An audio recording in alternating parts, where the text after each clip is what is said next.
खुलुमबाय नोंथांमोनखौ आरोबाव फिन खेबसेबाव गोसो गोथारै बरायबाय।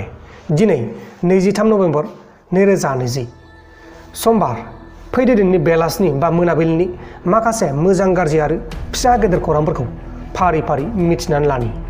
मध्य प्रदेशनि भोपाल खाथिनि इटारसी नोगोराव ट्रेनाव लाबोनाय गोथै सहखौ रेलवे पुलिसा मोजाङै जोथोन लाखिनो थाखाय गोथै सहनि मेगनखौ एन्जरा जालांदों। बेखौ लानानै न'खरनि मानसिफ्रा रेलवे पुलिसनि सायाव केस फाइल खालामनाय जादों। रेलवे डिपार्टमेन्टनि फोरमायथि बायदिब्ला गोथै सह लाखिग्रा न' मोजाङै गैयिनि थाखाय बिदि जाथाया जानो गोनां जादों होननानै बुंदों। गुजरातनि भारत जिल्लानि सिङाव थानाय आकलेश्वर गामियाव सासे 19 बोसोरनि सेंग्राया न' खाथिनि 5 बोसोरनि गथ'खौ जिनाहारि खालामनायनि जाहोनाव गथ'नि बिफाया खाथिनि माखासे मानसिफोरखौ बुथुमनानै बे सेंग्राखौ बुनानै हस्पिटेलाइज खालामदोंमोन।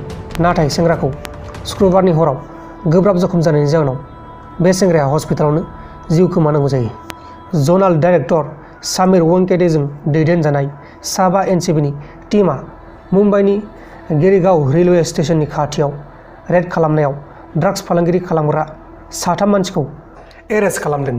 फेस्ला दिन्थिगिरि भारती सिंह आरो बिनि फिसायखौ न'आव आरो महाराष्ट्रनि आन्धेरीनि अफिसाव गान्जा मोननायनि दायाव एनसिबिजों एरेस्ट खालामजादोंमोन। दा बिथांमोना बेल मोननाय जाबाय। क'क्राझार जिल्लानि गसाइगावनि रेल स्टेशन खाथियाव जोनोम जागोदान गोरलै खुदिया मोनदों। खौराङाव फोसावनाय बायदिब्ला बे गथ'खौ सोरनि बेखौ दासिमबो मिथिथ'नाय जायाखै।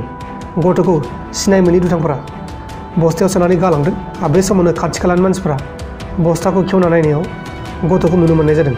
दा बे गथ'खौ क'क्राझारनि सिभिल हस्पिटालाव लांनाय जाबाय। दिल्लीयाव 1 दाननिफ्रायनो कर'ना भाइरासनि केस बारायनायखौ लानानै महाराष्ट्रनि केबिनेट मिनिस्टारा दिल्लीसिम थांनाय फैनाय फ्लाइट, ट्रेन आरो बासफोरखौ बन्द' खालामथ'नो थाखाय खावलायनाय जादों। आसामनि बारग' चिफ मिनिस्टार बिथां तरुण गगैआ दिनै दानि एसे सिगाङाव रुंसारि जाबाय। बिथाङा गुवाहाटी मेडिकेल कलेज एन्ड हस्पिटालाव गावनि जिउखौ जोबथाहांबोबाय। बिथांखौ सिगांनिफ्रायनो देहा फाहामथाय होगासिनो दंमोन। बिथांनाव कर'ना पजिटिभ मोननाय जादोंमोन।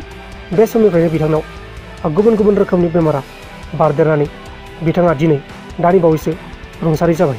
आरो बिथांनि बे रुंसारि जानाय दुखुखौ लानानै गोबां मिनिस्टारफ्रानो गोबां आसामनि मन्थ्रिफ्रानो दुखु मोननाय फोरमायदों।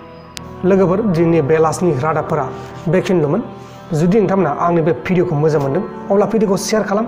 नोंथांनि लोगोनो वाट्सएपआवनो जा, फेसबुकआवनो जा, जेरावबो जेखिबो शेयार खालाम। आरो दासिमबो जुदि नोंथांमोना आंनि बे प्रान्जल नार्जारि निउस चेनेलखौ साबस्क्राइब खालामाखै अब्ला अन्नानै साबस्क्राइब खालाम। बाय बाय।